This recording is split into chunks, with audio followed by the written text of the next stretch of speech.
24. The wink of a red herring. There is the red herring winking at the top of the map. Ghastly's map.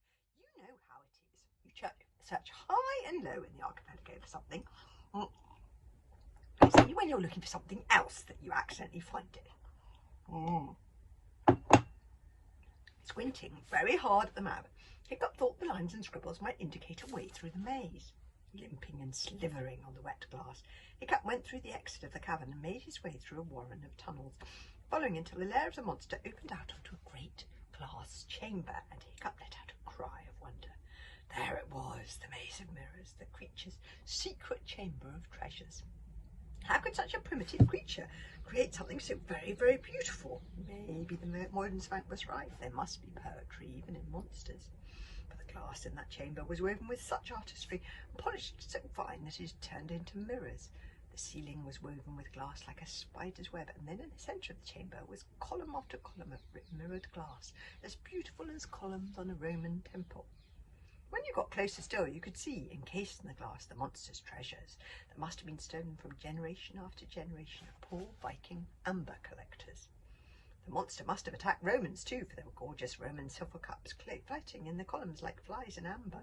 And speaking of amber, there was quantities and quantities of the stuff studded in the glass columns, the colour of honey, the colour of gold, the colour of fire, some with little creatures stuck in the golden liquid. Do you think amber's rather extraordinary? Vikings they thought Viking amber was very precious, by the way, as well. Well, as well as me. Thinking it's rather amazing. But Hiccup ran through that maze without even stopping, guided all the way by the squiggles on Grimbeard's map and his own gut. It was very confusing, just as confusing as looking into the eyes of a triple-headed deadly shadow dragon, for some of the glass columns were glass and some were mirror, and it was very difficult to tell what was see-through and what was a reflection. On he slipped and slid through that sliding mirror maze, searching, for he knew what he was looking for, and heart lifting with hope. Found it. Wonder of wonders, water into stone, a single glass column shining pure as a drop of water, and right in the centre, suspended there as if it were floating a little higher than Hiccup's eye level, was the dark red heart, the dark red jewel, the dragon's jewel, the jewel that spelt the destruction of dragons and humans' only hope. The jewel was hanging on a necklace, encased in the glass in such a way that it was as if the necklace was hanging on the neck of an invisible ghost. And as Hiccup circled round the column, nose pressed the glass, his imagination filled in the torso of a gigantic, bearded man, Grimbeard the Ghastly. And as Hiccup circled the column, he could just make out in the golden backing of the necklace the scratched initials GG.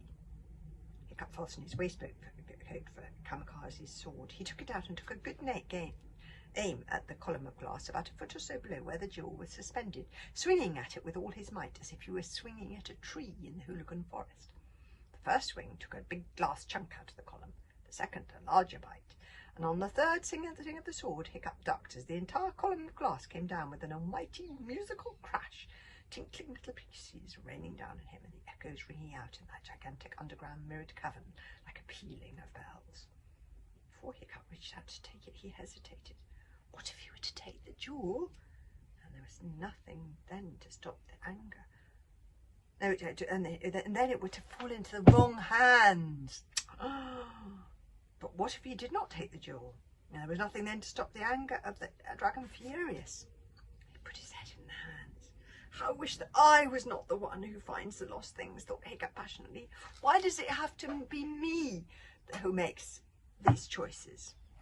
Most of us are lucky not to be kings and heroes, because we do not have to make the choices that kings and heroes have to make. That is so true. Hiccup chose to take the jewel. Hiccup tore a piece off his shirt and wrapped his hand in it so he could draw the jewel out of the mounds of shards of glass. He held it up so that the light shone brilliantly off the golden amber depths, and carefully swept off the powdered glass with one finger before putting the amber jewel round his neck and dropping it down to his fast suit so it wasn't visible. And then he said, "Thank you, Grimbeard the Ghastly." I don't know why he said it, for there was no one there, of course, but there was a beat of about 2 seconds, and the hairs on the back of Hiccup's head stood up. "Hiccup," said a faint, spooky, echoing voice. Hiccup. Oh, for Thor's sake, what was that? Couldn't be the voice of the Dragon Furious, could it? Hiccup's mind went back to the dragon chasing him through the cave wall and the Flashman's sword fighting. No, it couldn't be, but so spooky, so echoey was the voice, that for one mad minute Hiccup thought it might be the ghost of Grimber the Ghastly come back to haunt him for taking his jewel. Hiccup, Hiccup, answer me, Hiccup. And then Hiccup stopped dead and started to run back through the cavern, checking column after column. Hiccup, Hiccup. The voice was weak, despairing. There in one cloudy glass column was the outline of a human boy. A boy like himself. Was it just a trick of the echoing mirror maze? Hiccup pressed his palm against the glass, and as if the boy were a mirror image of himself, a hand on the other side of the glass pressed back, hand to hand. Gently Hiccup pressed his forehead with the slave mark on it on the glass, and as the boy inside the column dropped his head forward too, the two slave marks touched on either side the glass. The boy was Fish Legs. So I've got to have that story. The rest of the story tomorrow. I'm particularly keen on that picture. That's Hiccup putting his hand against the glass. Fish Legs aside the column, putting his hand to hand, slave mark to slave mark. That's a good chapter, and I have to say, I do think he's right. We are all, most of us, lucky not to be kings and heroes, because we do not have to make the choices that kings and heroes have to make. That's as true now as it was in Viking times. I'll have the next bit tomorrow.